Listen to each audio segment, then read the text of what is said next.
Hello friends, आज हम करेंगे जीके के महत्वपूर्ण प्रश्नों को हल। आपको यहाँ पर जो प्रश्न हल करवाए जा रहे हैं वो एसएससी जीडी एग्ज़ाम में पूछे गए प्रश्न हैं। अगर आप एसएससी जीडी एग्ज़ाम की तैयारी कर रहे हो तो आपको इन प्रश्नों का अभ्यास अवश्य करना चाहिए, और अगर आप किसी अन्य परीक्षा की भी तैयारी कर रहे हो तो भी आप इन प्रश्नों का अभ्यास कर सकते हो।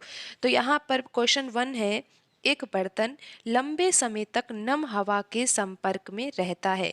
यह एक हल्की हरी कोटिंग प्राप्त करता है। प्रश्न में ऐसा कहा गया है कि एक बर्तन है और उस बर्तन को लंबे समय तक नम हवा के संपर्क में रखा जाता है, और ऐसा कहा गया है कि अब बर्तन पर एक हरे रंग की परत जम जाती है। तो वो हरे रंग की अगर परत उस बर्तन में जम रही है तो वो बर्तन किसका बना हुआ है, ऐसा प्रश्न में पूछा गया है।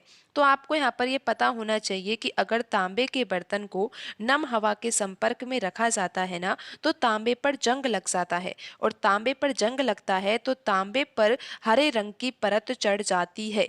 तो इसका सही आंसर है ऑप्शन 4 तांबा।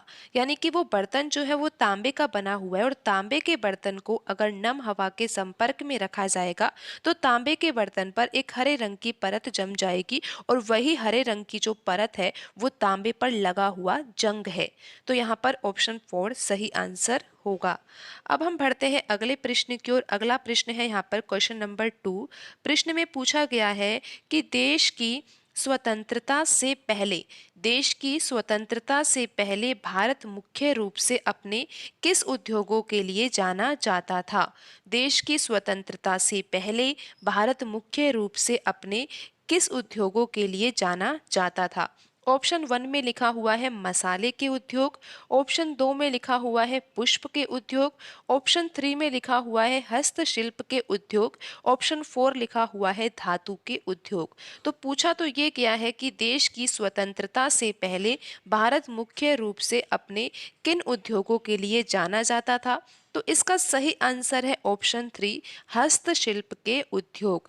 देश की स्वतंत्रता से पहले भारत मुख्य रूप से अपने हस्तशिल्प के उद्योगों के लिए जाना जाता था। अब हम बढ़ते हैं अगले प्रश्न की ओर। अगला प्रश्न है यहाँ पर क्वेश्चन नंबर 3। प्रश्न में पूछा गया है कच्चे तेल, पेट्रोलियम उत्पाद और प्राकृतिक गैस यानी कि सीएनजी। सीएनजी का फुल फॉर्म क्या होता है? संपीड़ित प्राकृतिक गैस। प्राकृतिक गैस को स्थानांतरित मतलब होता है एक स्थान से दूसरे स्थान तक ले जाना। स्थानांतरित करने के लिए अब परिवहन के किस साधन का उपयोग किया जा रहा है?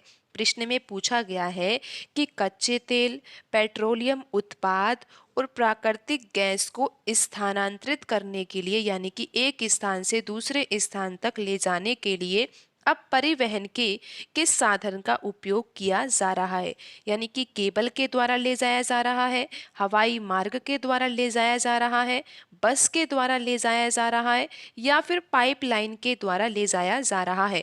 तो यहाँ पर जो सही आंसर है वो है ऑप्शन 4 कच्चे तेल, पेट्रोलियम उत्पादों और प्राकृतिक गैसों को स्थानांतरित करने के लिए परिवहन के पाइपलाइन साधन का उपयोग किया जा रहा है। यानी कि पाइपलाइन की सहायता से कच्चे तेल, पेट्रोलियम उत्पाद और प्राकृतिक गैस का स्थानांतरण किया जा रहा है। तो ऑप्शन 4 यहाँ पर सही आंसर है। अब हम बढ़ते हैं अगले प्रश्न की ओर। अगला प्रश्न है यहाँ पर क्वेश्चन नंबर 4। प्रश्न में पूछा गया है कि त्रिशूर पूरम उत्सव निम्नलिखित में से किस राज्य में मनाया जाता है? त्रिशूर पूरम उत्सव निम्नलिखित में से किस राज्य में मनाया जाता है? ऑप्शन 1 है आंध्र प्रदेश, ऑप्शन 2 यहाँ पर है केरल, ऑप्शन 3 है कर्नाटक, ऑप्शन 4 है तमिलनाडु।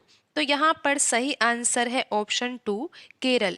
केरल राज्य में त्रिशूर पूरम उत्सव मनाया जाता है। अब हम बढ़ते हैं अगले प्रश्न की ओर। अगला प्रश्न है यहाँ पर क्वेश्चन नंबर 5। प्रश्न में पूछा गया है कि विटामिन सी एक है। विटामिन सी क्या है? एंटीवायरस है, एंटीऑक्सीडेंट है, एंटीजन है, एंटीबायोटिक है। तो विटामिन सी क्या है? इसका सही आंसर है option 2 antioxidant. Vitamin C antioxidant है। अब हम बढ़ते हैं अगले प्रश्न की ओर। अगला प्रश्न है यहाँ पर क्वेश्चन नंबर 6। प्रश्न में पूछा गया है कि दक्षिण एशियाई खेलों का आयोजन सर्वप्रथम किस वर्ष में हुआ था? दक्षिण एशियाई खेलों का आयोजन सर्वप्रथम किस वर्ष में हुआ था? सन 1984। ऑप्शन 2 है सन 1988। ऑप्शन 3 है सन 1985। ऑप्शन 4 है सन 1990। तो इसका सही आंसर है ऑप्शन 1 सन 1984। दक्षिण एशियाई खेलों का आयोजन सर्वप्रथम 1984 में हुआ था। अब हम बढ़ते हैं अगले प्रश्न की ओर। अगला प्रश्न है यहाँ पर क्वेश्चन नंबर 7। प्रश्न में पूछा गया है कि अगस्त 2022, क्योंकि आपको यहाँ पर जो ये प्रश्न हल करवाए जा रहे हैं ये एसएससी जीडी एग्जाम 2022 में पूछे गए प्रश्न है। तो करंट अफेयर का जो यहाँ पर प्रश्न पूछा गया है वो 2022 का है। लेकिन आप यहाँ पर इन प्रश्नों के माध्यम से ये जरूर समझ सकते हो कि करंट अफेयर के प्रश्न परीक्षा में किस पैटर्न से पूछे जा रहे हैं।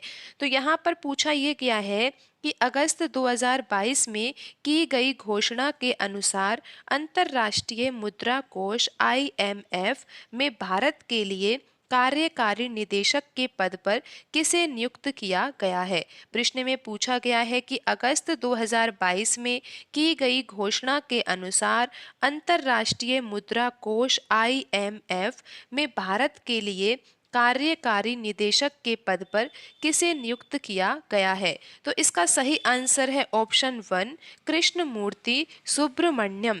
कृष्णमूर्ति सुब्रमण्यम जी को अंतर्राष्ट्रीय मुद्रा कोष में भारत के लिए कार्यकारी निदेशक के पद पर नियुक्त किया गया है।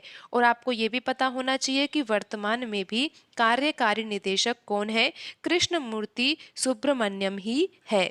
तो ऑप्शन 1 यहाँ पर सही आंसर है। अब हम बढ़ते हैं अगले प्रश्न की ओर। अगला प्रश्न है यहाँ पर क्वेश्चन नंबर 8।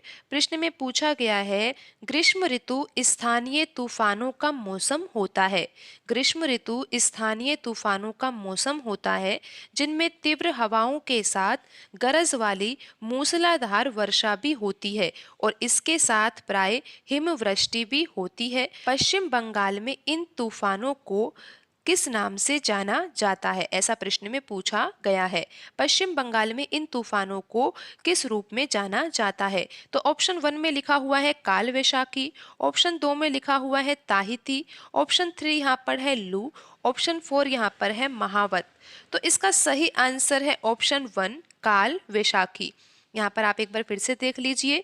ग्रीष्म ऋतु स्थानीय तूफानों का मौसम होता है जिनमें तीव्र हवाओं के साथ गरज वाली मूसलाधार वर्षा भी होती है और इसके साथ प्राय हिमवृष्टि भी होती है।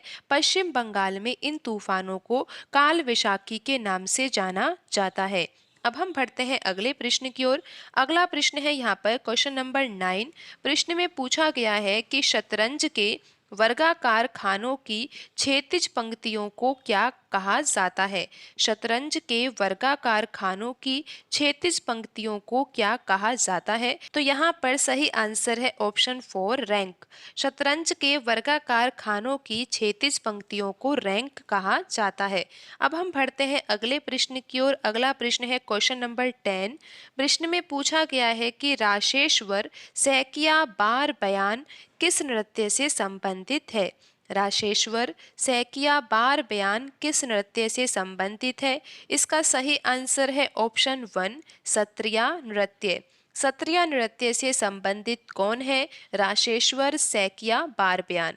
ऑप्शन 1 यहाँ पर सही आंसर होगा। आपको पता होना चाहिए कि सत्रिया नृत्य शास्त्रीय नृत्य है और शास्त्रीय नृत्य है, लेकिन ये है किस राज्य का नृत्य? सत्रिया नृत्य असम राज्य का नृत्य है। ऑप्शन 2 में लिखा हुआ है कुचिपुड़ी। कुचिपुड़ी भी शास्त्रीय नृत्य है, आंध्र प्रदेश राज्य का नृत्य है।